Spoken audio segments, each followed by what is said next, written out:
What's good, guys? I'm John the Chief, and for today's video it's gonna be part 1 on my guide to Crota's End raid in the Dark Below DLC for Destiny.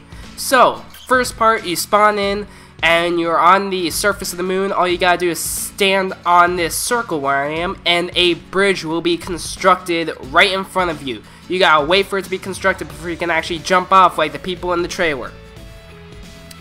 Also, I just want to point out, if you guys are struggling with the raid, don't worry, I actually have a solution for you guys. One of my friends, he does raids with viewers on twitch.tv, so there's going to be a link to his channel in the description down below. Make sure to check him out, show him some love whenever he streams.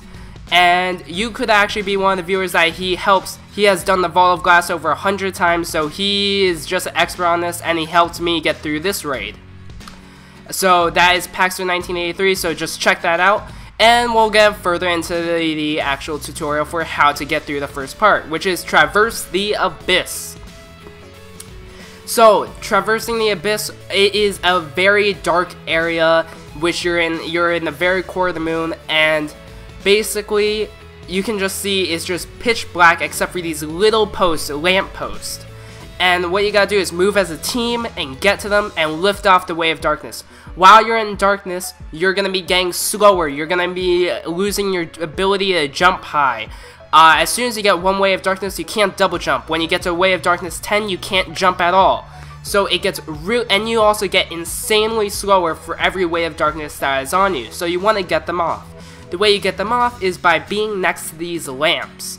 Now, the funny thing with these lamps is that you can't stand next to them forever, so you can't always be, if your Way of Darkness at 10, sometimes you might not have a time to reduce it from 10 to 0 before traveling to your next lamp, because the lamp is on a timer. It explodes if you do not leave it fast enough, and it could kill you. Actually, no, it won't. It not could kill you, it will kill you if you're too close. So you want to get away from it before it explodes. So what I recommend doing is that when you're playing with your team, you're gonna be, when you see that you're near the lamp, you wait before you activate it, because what happens is that when you get close to it, you activate and then it starts lifting the Way of Darkness. So you want to make sure you're outside the radius, you wait for your teammates to get there, and then all of you guys approach it together. That way you guys can be fully restored, and you guys can lose all your Way of Darkness, and it'll be a much easier time traveling through the Abyss, because there are a ton of thralls, a ton of cursed thralls, and you don't want to be that guy that's really slow. It's like, if you guys ever played Origin Zombies, it's like that guy just traveling through the mud, and there's all those zombies behind you, and you're moving slower, and you don't know what you could do, except for just keep running. You shoot, but you're getting screwed over because you're moving so slow, and that is basically what's going to happen, and you don't want to be that guy that goes down like that. So, what I recommend doing is that you gotta use this strategy. Just stay as a team, stay as a pack, and wait before you actually activate the lamppost till everybody gets there, because people are going to be getting there at different times, whether they're shooting, turning around. You want to be waiting. And that is basically it. There are about, I would like to say, 10 to 12 lamps before you actually get to the last part. So it will take some time, and it will be kind of difficult if you're actually new at this. But you gotta learn the routes, so it might take a couple of tries, because it's not always sure where you're gonna go. I recommend also using a weapon which could cause explosions, such as the hand cannon that I'm using, or a weapon which will cause an explosion upon a precision kill, because those could kill all the thralls in like 1 or 2 bullets, so you gotta make sure you pick your weapons. Different weapons are good throughout different parts of the raid, so you want to make sure you have an arsenal of weapons at your disposal while trying to accomplish the raid.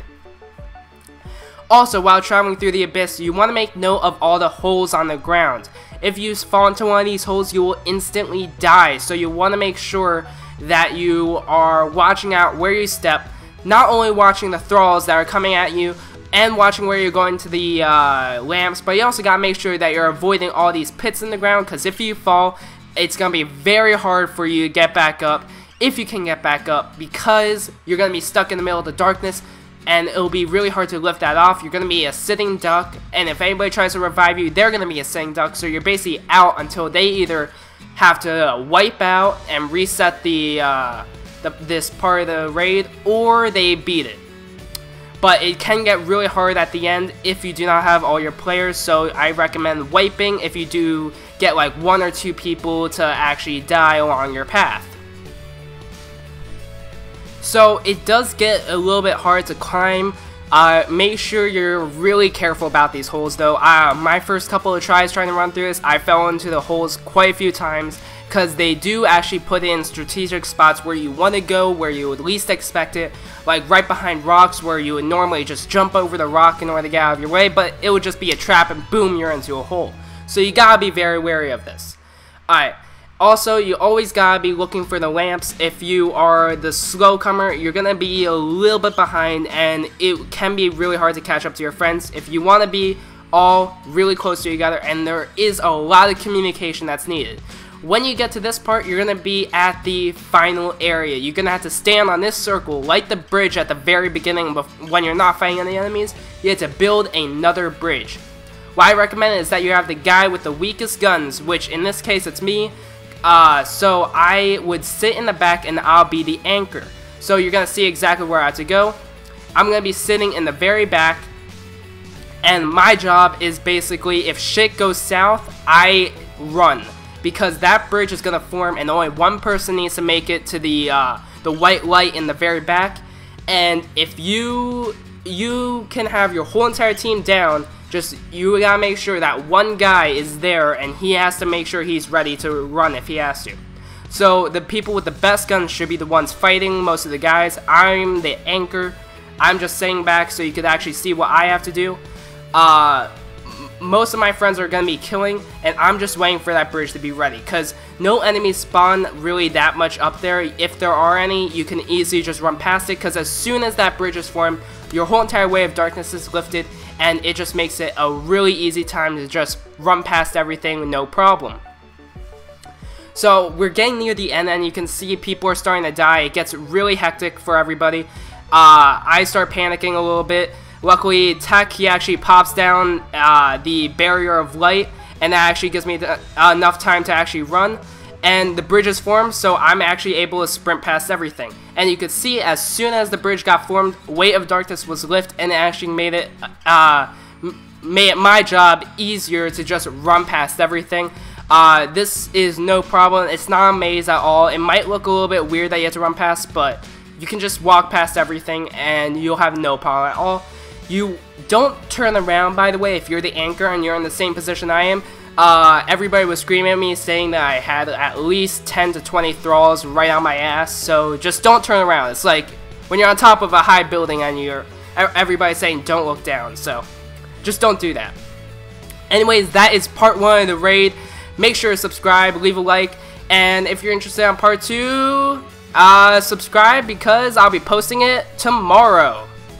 Hope you guys enjoyed the video, and have a great day, guys.